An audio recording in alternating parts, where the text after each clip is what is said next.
Hey guys, Kevin Cleary here with a knife video for you. Today I have a knife that I did a first impressions on a little while ago, but finally we're going to get to the full review of the CRKT Homefront.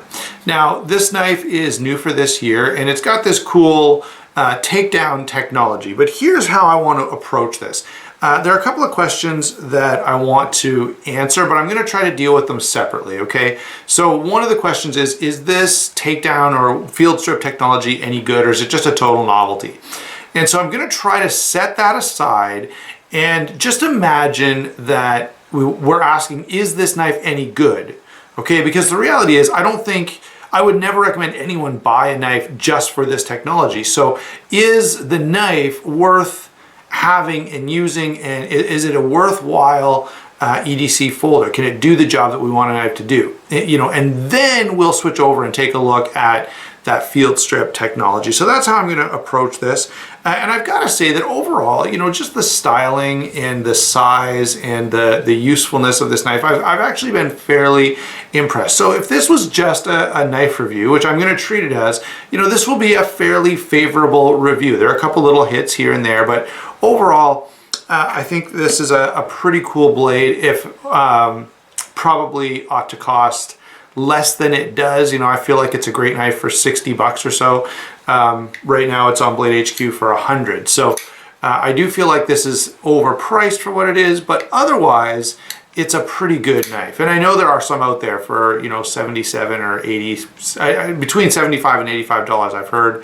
And I've seen a couple for that price listed online. So let's go ahead and start off with size and weight, and then we'll switch over to the top-down view and get a look at the details, okay? So size on this is 8¼ inches exactly. The blade is just a 1/16 over 3.5 inches, so close enough that you may as well just call it 3.5 inches, and it has a 4¾ inch handle. All of that comes in at 4.8 ounces, so just under 5 ounces, which is fine for the size, but not, nothing to sort of write home about or be overly impressed with. So let's go ahead now and switch over to the top-down view, and I'll talk to you about some of the details on this blade.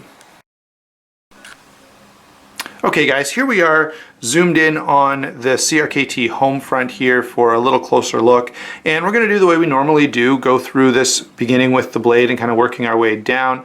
And I've got to say initially that I do like this blade design. I like the sort of traditional feel that it has, even though it's a very modern blade. It is a very Ken Onion blade. You've got this big belly out here and almost thinking about being a recurve down here at the base. It is a fairly traditional looking drop point blade with a hollow grind, and I do like the hollow grind. Overall, I'm a fan of this blade shape, and I even like the fuller that's in here. Just kind of gives it that very traditional feel. One thing I've got to say I'm a really big fan of is the finish on this knife. It's sort of a brushed finish, and it's not very reflective, and it sort of gives it like an old feel. Kind of trying to tie in with the sort of World War II styling on the handle. But the finish on this blade is really, really nice. Let me bring it in here close so you can kind of see there's the brush lines going this direction down the blade. Looks really, really sharp. Of course, it does say, Homefront, Ken Onion design, and CRKT first production run on the other side there. But not so concerned about what it says as much as I am about the way that finish really, really looks sharp. I gotta say I'm a big fan of that. Now, I'm also a pretty big fan of the performance on this blade. It's thick enough. I love the fact that they didn't start the swedge way back here. They gave me just a little bit for my thumb if I want it. The fullers don't add anything, of course, to the performance of the blade, but they do look really, really cool. And of course, a hollow grind means you've got a nice thin edge, even though it's reasonably thick blade stock. So this is going to be a nice balance of sort of performance strength and cutting ability. And this is a blade that I think is pretty versatile. You could take this and do bushcrafting type stuff. You could skin an animal. You could prepare your dinner. Whatever you want to do. And of course, that's one of the things I really look for in a blade. Now let's talk about Aus-8 steel. At the price point on this knife, it should at the very least be VG10 or 14C28N or 154CM, or something better than what it is. For $100, OS 8 is definitely underperforming for what you're paying here. Now I will say that I'll give some credit and point out that CRKT tends to do a really good job with their OS 8 steel, and I've had pretty decent edge retention on. I've got a few CRKTs that have it, and I have had good edge retention and good performance out of it. So I can't criticize too much, other than to say, yeah, if I'm paying $100 for a knife, I definitely want a steel that's a step up or 2 steps up from OS 8. Consider that the original Buck Marksman 830 comes in, this is the S35VN version, but this knife comes in S30V steel for like $85, which, and this knife for around the same price. I've seen these for like $70, and they're CTS XHP, which is fantastic. Okay. So that's one of the issues that I do have with this blade, but in terms of its actual design and cutting ability and that kind of thing, I definitely think this blade is really well done. So let's move on to lockup and deployment. I do think the lockup and deployment on this is good. It's Teflon washers on a liner lock with a flipper tab, and it flips if you're intentional about it. So you can't see this on camera, but when I'm going to flip this knife, I've really got to go like push it down and really flip it hard. If I just flip it hard enough to release the detent, it doesn't deploy. Okay, and that's really what you're going for when you're designing the detent on a knife. A detent that's good is a detent that's stiff enough so that when it breaks, the knife deploys. Okay, if I pull out something like this, you can see I cannot fail to deploy this knife, because in order to defeat the detent, I have to push hard enough to deploy the knife. Okay, there's just no getting around it. Same with this. This knife is crazy fast, and the detent isn't very strong, but it doesn't take much to deploy that blade. And so that's, essentially that's the relationship that you want, right? You want the detent to be set so that when it breaks, the blade is going to deploy. And that's not how this is. You've either got to give it a little bit of wrist, which is fine. Okay, if I give this a little bit of wrist action, it flips open nicely every time. And if, by the way, if this was your only, EDC knife that you carried all the time, you would get used, you would know instinctively just how hard to flip it. I'm going to notice a difference, and maybe you will too when you just buy it, or, because I'm picking up a bunch of different knives every day, I right away notice when a detent isn't where it should be. Okay, so detent is not great, but that's really the only complaint I have about lockup and deployment. It is a liner lock. It's a fairly thick piece of steel in the liner, which I do appreciate. And of course, it's inserted into those aluminum handles. And the Teflon washers are pretty smooth, and there's no blade play of any kind, okay? Now, I'll talk about that just a little bit, because this is a knife that you do need to Loctite. It will loosen up over, I've noticed about 3 to 4 days of, using the knife, flipping it, carrying it, and I've got to tighten up the pivot. Again, I haven't Loctited it yet, because I usually give a knife a bit of a break-in time before I actually put any Loctite on the pivot. But it is a pivot that needs some Loctite. Let's see, so that's lockup and deployment. It's not bad. I mean, in terms of lockup, it's very good, right? It's solid, no blade play up or down or side to side. It's just a matter of the detent being a little off. That is my only real complaint about lockup and deployment. And again, at the price point, that becomes more of an issue than if this was a considerably cheaper knife.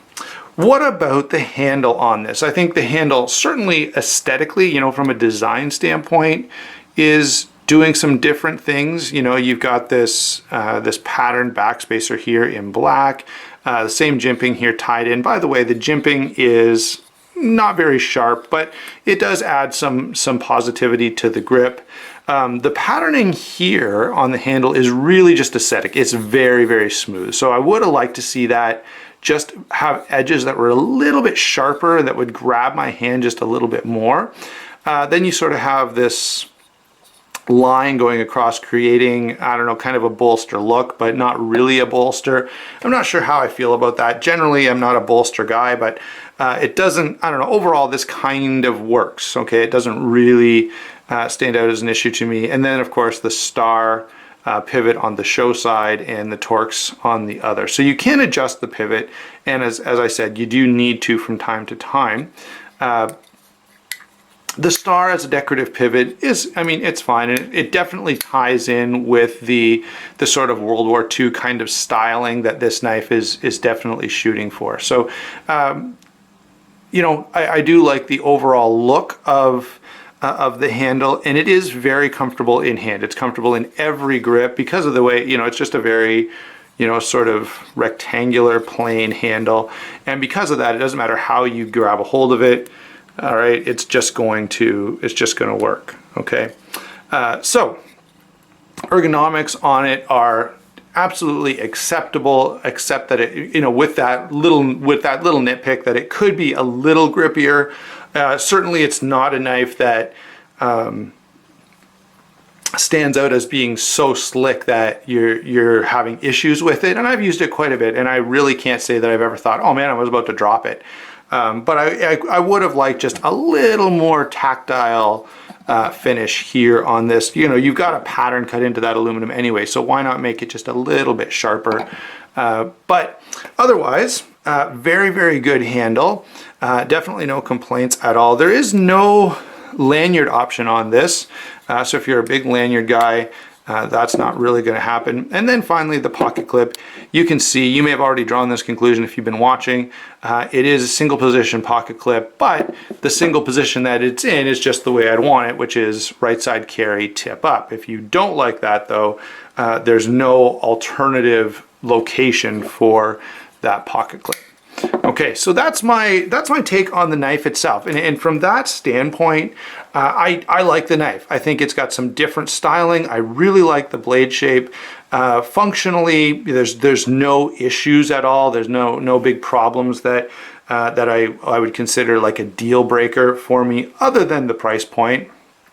So now let's turn our attention for a moment to the field strip technology. Okay, so let's go ahead and tear the knife down.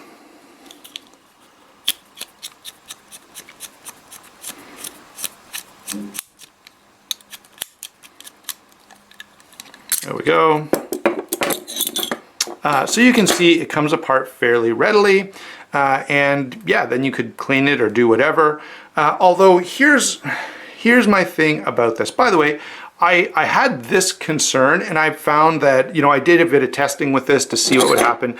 I set the detent where I wanted it, okay? Then I took it apart and put it back together, and took it apart and put it back together to see if my, you know, changing, or my, you know, taking this apart would mess up the hold on, the detent that I had, or I mean mess up the blade adjustment that I had just done. And actually I was pretty pleasantly surprised to see that that didn't happen. So put it back together and it still doesn't have blade play, which I think is a real win. Now here's where I've got to say, I've given this a fair bit of thought, and in all honesty, I have carried a knife, you know, since I was a little kid, almost every single day. You know, you weren't allowed to take it to school, but when I wasn't at school, you know, if I was playing in the woods or biking with my friends or whatever, I had a knife on me, and I have for many years. I can honestly say that I have never thought to myself, you know, what I really need to do out here in the bush or somewhere else is take this knife apart. I really have never thought that. Okay, I've never had that need. Yes, now that I have a bunch of knives, I do take them down and clean them and maintain them on a fairly regular basis. And would that be a little easier with this technology? Sure, but not that much more difficult than, you know, just sticking a Torx bit in here and taking the thing apart.